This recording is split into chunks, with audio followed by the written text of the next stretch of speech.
बिस्मिल्लाहिर्रहमानिर्रहीम। अस्सलाम वालेकुम दोस्तों, अमीर अली शेख एडवोकेट आपसे मुखातिब हूँ। आप जब अपना बिजनेस शुरू करते हैं तो आप अपनी जान, अपना माल, अपनी एनर्जी और सबसे कीमती वक्त उसको दे देते हैं।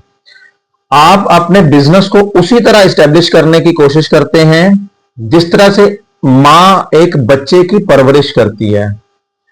तो जब इतनी मेहनत, जानो माल लगा के आप उसको इस्टेब्लिश कर लें और आपके जहन में एक खौफ भी रहे कि कोई मेरे ब्रांड को, मेरे बिजनेस नेम को या लोगो को चोरी ना कर ले या कोई कॉपी ना कर ले इसको, ये कारोबार का बहुत ही अहम हिस्सा है। उसका ट्रेडमार्क, उसकी रजिस्ट्रेशन। अगर आप उसकी रजिस्ट्रेशन नहीं करवाते तो क्या खदशात आपको होते हैं, क्या क्या उसके नुकसानात होते हैं, ट्रेडमार्क रजिस्टर करवाना आपके लिए क्यों जरूरी है, इसके क्या क्या आपको फायदे हासिल हो सकते हैं, और अगर आपका ट्रेडमार्क कोई कॉपी करता है या चोरी करता है तो आपके पास क्या रेमेडीज हो सकती हैं, आप उसके खिलाफ क्या एक्शन ले सकते हैं।